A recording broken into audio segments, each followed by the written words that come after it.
जी, समय से पहले तक यहाँ पे हवाई पट्टी थी। लोग नवाब की खिलाफत करते थे, उनको सज़ा के तौर पर फांसी तक यहाँ दी जाती थी। थी ऐसी कोई जगह आस-पास? पहले के बता रहे थे हमारे बुजुर्ग कि जो नवाब साहब थे उनके दादा परदादा ने बनाई हुई थी। वो नवाब साहब का और वो हवाई पट्टी हुआ करती थी, वहाँ उनका जहाज उतरता था।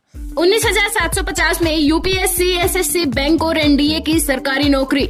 SSB coaching Rohtak gate Bhiwani दे रहा है दिल्ली के अनुभवी फैकल्टी के साथ रिजल्ट की 100% गारंटी। नमस्कार, मैं हूं आपका दोस्त विनोद शर्मा। आज हम लोहारू में आए।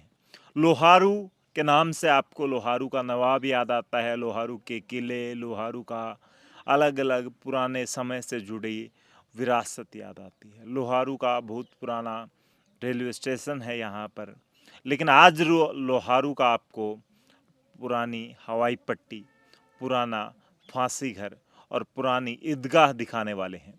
दोस्तों, इस ईदगाह में आज भी अलग अलग जगह से जो बाहुनी शोरान वाली बोली जाती है, या लोहारू के आसपास के या उससे भी पहले नवाब के साथ जुड़े नवाब के संबंधी आज यहाँ आते हैं और इस ईदगाह पर नमाज अदा करते हैं जब ख़ास ओकेजन होते हैं, यानी कि ईद जैसे कुछ त्यौहार होते हैं। तो फिलहाल आपको बता दें कि अहमद बख्श खान लोहारू का नवाब बना। पहले जब रियासत बनी 1803 में, अंग्रेज़ों ने सौंप दिया उनको लोहारू, जो कि हिसार, बीकानेर और शेखावटी जैसे इलाकों से घिरी हुई एक रियासत थी, छोटी सी रियासत, जिसका मालिक, जिसका शहंशाह, जिसका राजा था नवाब। लोहारू में नवाब के बहुत सारे किस्से हैं, आज आपको दिखाएंगे और आपको बताएंगे। उसके बाद अगर बात करें तो इसके अंतिम नवाब अमीनुद्दीन अहमद खान, जिनकी आज भी यहाँ बहुत सारी चर्चाएं हैं और टैक्स को लेकर लोगों के साथ उनकी बहुत सारी लड़ाइयाँ रहती थी और आसपास के लोग बहुत ज़्यादा उनके साथ अलग तरह का सामंजस्य बैठ नहीं पाता। तो फिलहाल ईदगाह के बीच में हैं, यहाँ खड़े हैं। एक बार वाइड शॉट प्रदीप लेके दिखाएंगे। पीछे एक बड़ी मीनार पर आप ये देखते हैं, वैसे यहाँ पर एक गुंबद बनाया गया है जो बड़ा लंबा है। दूसरी तरफ ये गुंबद था एक अलग तरह का, लेकिन ये मीनार वहाँ की हट चुकी है जो इस किनारे पर थी। अंकल जी मुझे यहाँ मिले और इनको सब सैनी साहब के नाम से जानते हैं, तो इनसे हम जानेंगे। और उन्होंने ही मुझे थोड़ा सा बताया, यहाँ पड़ोस में ही इनके खेत हैं। अंकल जी थोड़ा सा खड़े होकर हम बात करेंगे। क्या नाम है आपका? फूलचंद सैनी। अंकल जी, ये कब से देख रहे हैं आप ये ईदगाह है यहाँ पर? कब कब कौन से आयोजन होते हैं? ये जो ईदगाह इनके जो त्यौहार आता है, जो त्यौहार के ऊपर आते हैं, जब इनकी ईद आती है साल में 2 बार 4 बार, वो हर ईद के ऊपर यहाँ जो इनका समाज होता है वो सारे इकट्ठे होते हैं। यहाँ ये नमाज अदा करके जाते हैं और ये यहाँ से बहुत अच्छी तरह से मिलन जो आपस में करते हैं, आपस में भाईचारा रखते हैं। तो बावनी के जितने भी वो अपने समाज के लोग होते हैं वो सारे यहाँ आते हैं। मुस्लिम समाज के लोग अपने त्योहारों पर यहाँ आते हैं। ये ईदगाह कब से देख रहे हैं? आपके जन्म से पहले की है? जन्म से पहले की है, काफ़ी पहले की है। बता रहे थे हमारे बुजुर्ग कि जो नवाब साहब थे उनके दादा परदादा ने बनाई हुई थी, उसके बाद से ये चली आ रही है। मैंने सुना है यहीं आसपास एक फांसी घर भी हुआ करता था, सजा याफ्ता या जो लोग नवाब की खिलाफत करते थे उनको सजा के तौर पर फांसी तक यहाँ दी जाती थी। थी ऐसी कोई जगह आसपास में ही? हाँ, हमने सुना था कि हमारे बुजुर्ग बताते थे, हमारे तो याद नहीं है। वैसे ये जो रेलवे लाइन थी, झुंझुनू जयपुर लाइन थी, इसके पास में बता रहे थे कि यहाँ एक खड्डा था, वो दीवार सी बनाई हुई थी, उसके अंदर 2-3 लोगों को फांसी नवाब साहब ने दी हुई थी। जी। तो उस टाइम से थी ये। अब तो वो टाइम वो ज़मीन थी वो उसके ऊपर से बराबर हो चुकी है और यहाँ कोई वो स्थान तो है नहीं कि भाई वो ये फांसी घर है, लेकिन अब वो ज़मीन धोस हो गई और अब वो वहाँ निशान नहीं है। आज भिवानी की हवाई पट्टी को लेकर बहुत सारी बातें चलती हैं, किसको बड़ा अंतर्राष्ट्रीय हवाई अड्डे का नाम दिया जाए। लोग मांग करते हैं, कभी सरकारें बात करती हैं कि भिवानी ज़िले में बनेगा, लेकिन हिसार में भी बहुत सारी राजनीतिक कारणों की वजह से एक अंतर्राष्ट्रीय हवाई अड्डा अब तक नहीं बन चुका। लेकिन लोहारू में एक हवाई अड्डा पुराने वक्त में था, हवाई पट्टी थी और यहाँ पर छोटे एयरक्राफ्ट, हवाई जहाज़ उतरा करते थे। हाँ, यहाँ नवाब साहब के टाइम में उनकी जहाज आया करती थी, तब वो फरटिया ताल बता रहे थे कि यहाँ वो नवाब साहब का और वो हवाई पट्टी होया करती थी, यहाँ उनका जहाज़ उतरता था। तो अब यहाँ आसपास में तो कोई हवाई पट्टी हवाई जहाज़ वो अड्डा है नहीं, तो यहाँ लोगों की जायज़ मांगे हैं, अगर हो जाए तो काफ़ी लोगों को, और यहाँ रेलवे स्टेशन भी पास में है और हवाई जहाज़ का भी हो जाए तो बहुत अच्छा होगा। राजस्थान के साथ लगता है, राजस्थान एकदम सटीक एकदम सटा हुआ है, राजस्थान चंद मीटर के बाद राजस्थान शुरू हो जाता है।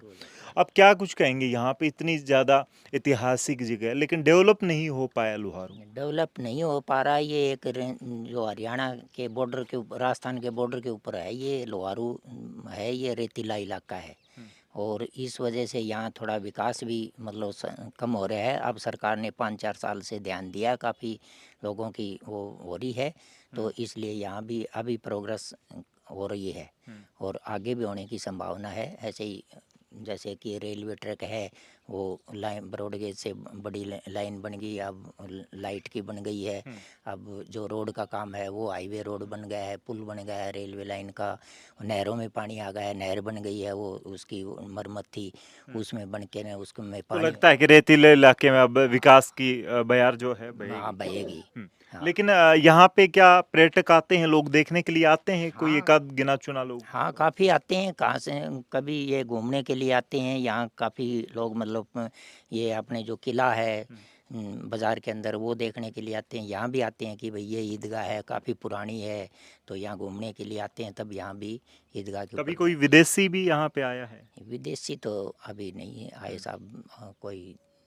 अच्छा, एक मीनार इसकी टूट गई है, जैसे मीनारें होती हैं अलग अलग, तो ये टूट गई है, तो इसकी देख रेख कोई नहीं करता? इसकी देख रेख पहले तो हो रही थी, इसकी मरम्मत भी कराई गई थी, लेकिन अब काफ़ी बरसात होने की वजह से ये अचानक वो गिर गई, तो अब इनका काम अब इनके नज़रों में है नवाब साहब के, तो अभी बनाने की सोच रहे हैं। अब देखो कितने टाइम और लगेगा, कि अभी वो जयपुर गए हुए थे, पीछे तो बात हुई थी, अभी महीने 2 महीने बाद में बनाने की कोशिश करेंगे। जी, भाई से मैंने पूछा था, भाई साहब यहाँ पे जो पट्टी हुआ करती थी, हवाई पट्टी, अब वो नस्त नाबूद हो चुकी है।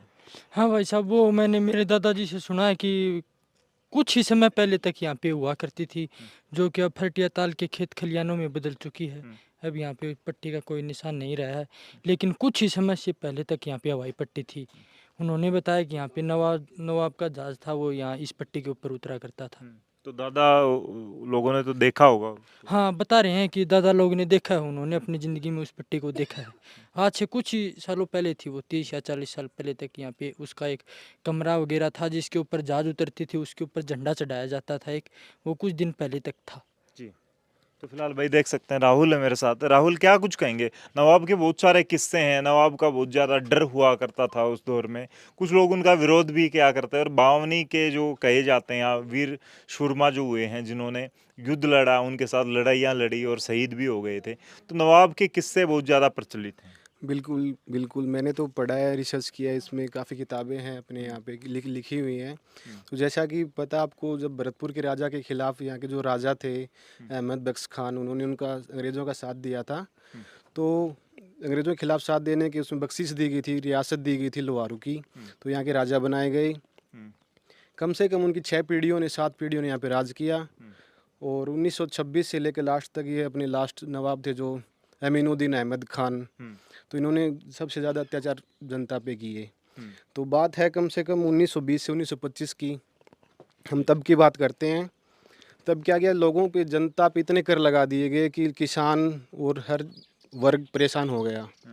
अपनी ख्वाहिशें पूरी करने के लिए या मोटर कारें खरीदने के लिए, शाही शौक पूरे करने के लिए तो कर लगा दिए गए। तो उसके बाद में 1935 के आसपास जनता ने इनके खिलाफ विद्रोह करना स्टार्ट किया।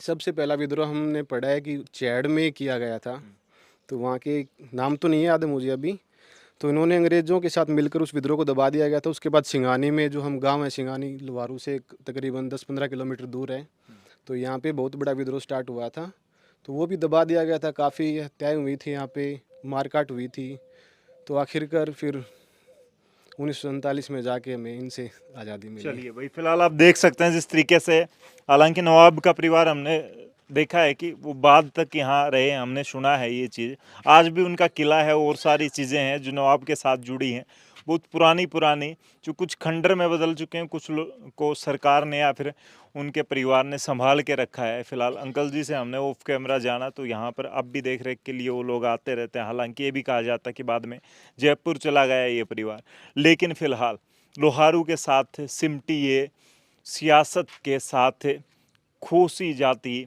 विरासत कैसे वापस लौटेगी, कब वापस लौटेगी, कब यहाँ पर पर्यटन स्थल बनेगा, कब यहाँ पर विदेशी लोग इसको देखने के लिए आएंगे, क्योंकि यहाँ के लोगों की नवाब के साथ लड़ाइयाँ बहुत सारी ऐसी जगह हैं, कई ऐतिहासिक जगह हैं जो हम आपको दिखाएंगे, जिनको आज लोग भूल से गए हैं। फिलहाल इस वीडियो को शेयर करें, कमेंट में लिखें, नवाब के बारे में ज़्यादा जानते हैं तो वो भी कमेंट में लिखें, इस वीडियो को शेयर कर दें। तब तक के लिए धन्यवाद, राम राम, जय हिंद।